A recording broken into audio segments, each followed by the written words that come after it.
मित्रांनो, राज्यातील शेतकऱ्यांसाठी हेक्टरी ₹10,000 हे रब्बी अनुदान वाटप होणार होते. तर बरेच शेतकरी या रब्बी अनुदानाच्या प्रतीक्षेत होते.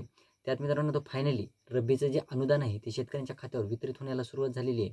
तर कोणकोणत्या जिल्ह्यात हेक्टरी किती रुपये मिळालेले आहेत त्याविषयीची सविस्तर माहिती आपण बघणार आहोत.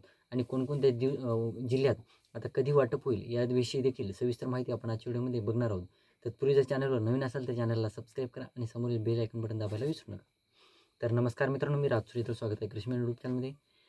मित्रांनो, एकंदरीत बघायचं झालं तर रब्बीचं अनुदान हे बऱ्याच जिल्ह्यामध्ये वाटप होणार होतं. हेक्टरी ₹10,000 शेतकऱ्यांना वाटत होतं. बुवा हेक्टरी अनुदान जे वितरित होणार होतं ते का आता वाटप होत नाही, परंतु फायनली मित्रांनो आज हेक्टरी ₹10,000 शेतकऱ्यांच्या खात्यावर वितरित होण्याला सुरुवात झालेली आहे. तर एकंदरीत बघायचं झालं मित्रांनो, छत्रपती संभाजीनगर जिल्ह्यात बऱ्याच ठिकाणी हे हेक्टरी ₹10,000 आलेले आहेत. त्यानंतर मित्रांनो, काही शेतकऱ्यांना 2 हेक्टरच्या मर्यादित हे पैसे आलेले आहेत.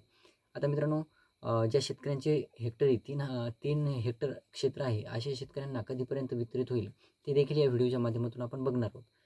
तर बुलढाणा जिल्ह्यातील बऱ्याच ठिकाणी हे पैसे शेतकऱ्यांच्या खात्यावर वितरित झालेले आहेत. त्यानंतर जालना जिल्ह्यातसुद्धा बऱ्याच शेतकऱ्यांना ही रक्कम वितरित झालेली आहे.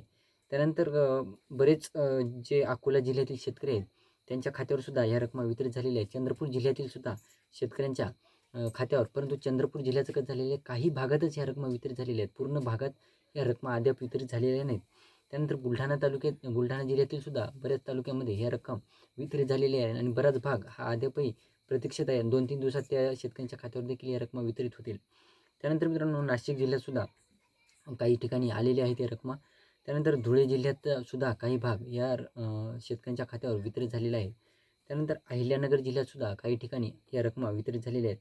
बीड जिल्ह्यामध्ये सुद्धा ही रक्कम वितरित झालेली आहे. त्यानंतर पुणे जिल्ह्यातील फक्त 2 तालुक्यात या रकमा वितरित झालेल्या आहेत आणि इतर तालुक्यात वितरित होण्याची कमी शक्यता आहे. त्यानंतर मित्रांनो, आता बघूया 3 हेक्टरच्या मर्यादा. आता बऱ्याच शेतकऱ्यांचं जे 3 हेक्टरचं क्षेत्र आहे तर त्या शेतकऱ्यांना फक्त 2 हेक्टरचे पैसे वितरित झालेले आहेत. जे उर्वरित 1 हेक्टर आहे ते शेतकऱ्यांच्या खात्यावर वितरित झालेले नाहीत. मग त्या शेतकऱ्यांना हे जे उर्वरित 1 हेक्टर आहे ती रक्कम कधीपर्यंत वितरित होईल? तर मित्रांनो, सध्याच्या अपडेटनुसार ज्या शेतकऱ्यांचं 2 हेक्टरपेक्षा जास्त क्षेत्र आहे अशा शेतकऱ्यांना सध्या तरी ही रक्कम वितरित होणार नाही. कारण की जे 3रं हेक्टरचं क्षेत्र आहे त्यात बऱ्याच शेतकऱ्यांचं जे मंजूर झालेलं नाही.